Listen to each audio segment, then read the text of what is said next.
dès qu'on a fait un ministre qui est le peuple du pays, nous essayons de faire en sorte que les différents pays africains essaient de voir comment on peut résoudre la crise ivoirienne. Nous avons pu résoudre la crise au niveau du Kenya, où il y a eu des affrontements. L'Afrique a réussi, l'extérieur a réussi grâce à la mission de Kofi Annan. Nous pensons que si les pays africains se donnent la main, et nous avons créé un conseil de paix et de sécurité, c'est pour résoudre les problèmes africains. Donc il faut que les problèmes africains soient résolus par les Africains, que les puissances extérieures nous donnent les moyens, mais à nous à résoudre nos problèmes africains. Je pense que la solution en Côte d'Ivoire n'est pas une technique militairement, mais il est évident que pour que la démocratie en Afrique, il faut que ceux qui font des élections acceptent et qu'on n'appelle pas au massacre de la population. Mais nous ne sommes pas des solutions militaires, nous peuvent être même l'Union africaine intervient actuellement en Somalie, il intervient au Soudan. Mais dans la mesure où nous pouvons résoudre le problème de façon facile, nous devons d'abord essayer cela. Vous savez, il y a plus d'1 million de Guinéens en Côte d'Ivoire. Aujourd'hui, nous avons beaucoup de réfugiés ivoiriens à nos frontières, ce qui aggrave nos positions. Mais il faut avoir le courage de dire qu'il faut que les problèmes africains soient résolus de façon pacifique et qu'il y ait un débat, que l'Union africaine joue véritablement son rôle. Donc c'est la responsabilité des chefs d'État africains d'avoir le courage d'affronter les problèmes. Et je pense que nous allons, moi j'ai mon plan parler, j'ai dit à tous mes collègues que l'Union africaine doit fonctionner comme l'Union européenne. Les sommets, les chefs d'État viennent en retard, ils partent et que les ministres des Affaires étrangères. J'ai proposé que désormais les ministres des Affaires étrangères ne soient pas autorisés à prendre la parole au sommet des chefs d'État et que nous avançons dans le sens de l'Union africaine parce que si nous avons créé un conseil de paix et de sécurité, c'est bien pour résoudre les problèmes africains par nous-mêmes. Vous n'apportez pas votre soutien à la coalition de fait partie de la France qui intervient militairement en Libye en ce moment. Je suis membre de l'Union africaine et l'Union africaine a une position que vous connaissez en tant que membre de l'Union africaine, mais je suis la même chose. Pour l'arrêt, comme le demande l'UA, de toutes les... Je suis membre de l'Union africaine à part entière, donc vous voulez que je me solidarise de l'Union africaine?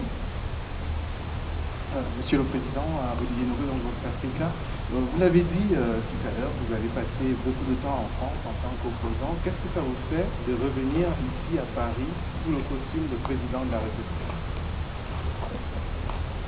Bon, ça me fait plaisir surtout de retrouver des amis qui ont mené de longs combats avec moi et qu'ils comprennent que la détermination et la constance dans le combat peut payer et qu'on peut accepter de souffrir, d'accepter la prison du tour, ne pas accepter les compromissions et que la victoire est au bout. Donc c'est surtout ce message que je suis content d'apporter à mes amis africains qui sont en France. Monsieur le Président, est-ce que vous avez abordé avec Monsieur le Président Sarkozy les législatives prochaines?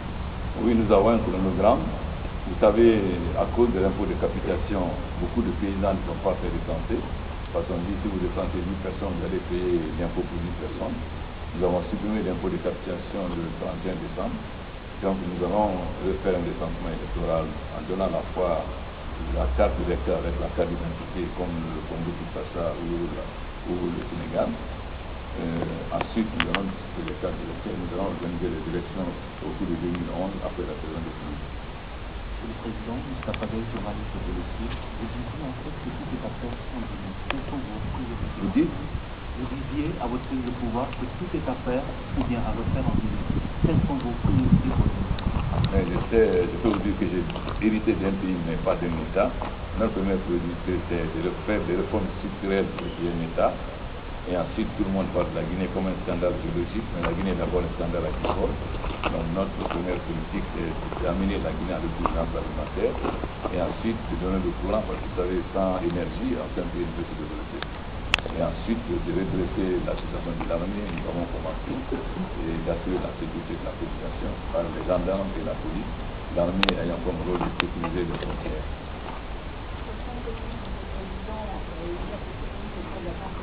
De Conakry, vous avez évincé la société France au profit du groupe Bolloré. Qu'est-ce que vous répondez à ceux qui vous soupçonnent de l'avoir fait parce que Vincent Bolloré est un peu jaloux? Vous savez, je me suis battu pendant 50 ans Il y a une dizaine de personnes qui venaient au combat. Je ne crois pas que Vincent Bolloré était avec moi en prison. Et la concession, il y a eu trois, il y avait Ketma, Bolloré et Maître.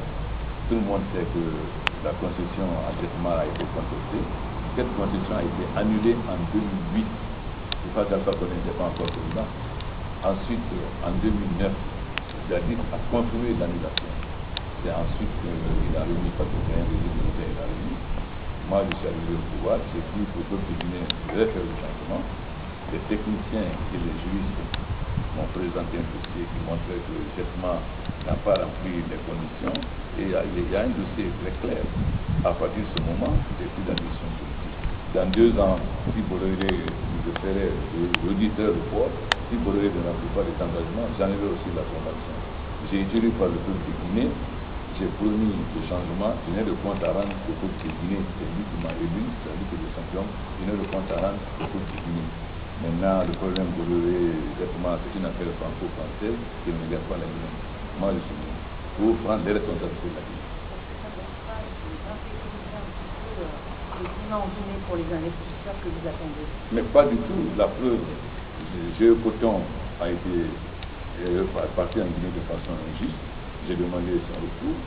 EDF et SOR sont partis à coordination de 2003, je suis en train de négocier avec le peuple brésilien. Ce matin, j'ai eu une rencontre avec le MEDEF, je peux leur demander si c'est l'impression qu'ils sont. Autant nous demandons à établir la justice vers les sociétés françaises qui ont été produites en Guinée, autant nous exigeons que les intérêts de la Guinée soient défendus. Tous les contrats qui sont contraires aux intérêts de la Guinée, nous allons le mettre en cause. Je vous fais remarquer que la Banque centrale, la Banque mondiale a demandé un audit à la Cour des comptes française, et le rapport de la Cour des comptes que vous pouvez donc avoir accès, nous a demandé de geler tous les contrats signés en 2009 et 2010, tous les contrats, et même de les annuler. Ça, c'est la Cour des comptes.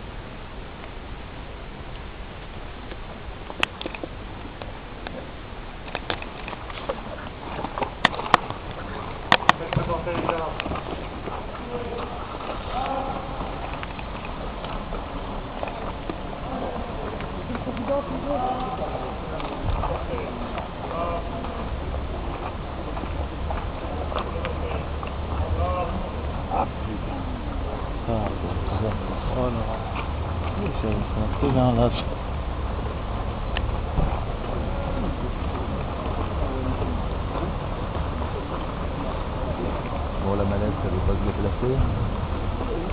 Oh, franchement.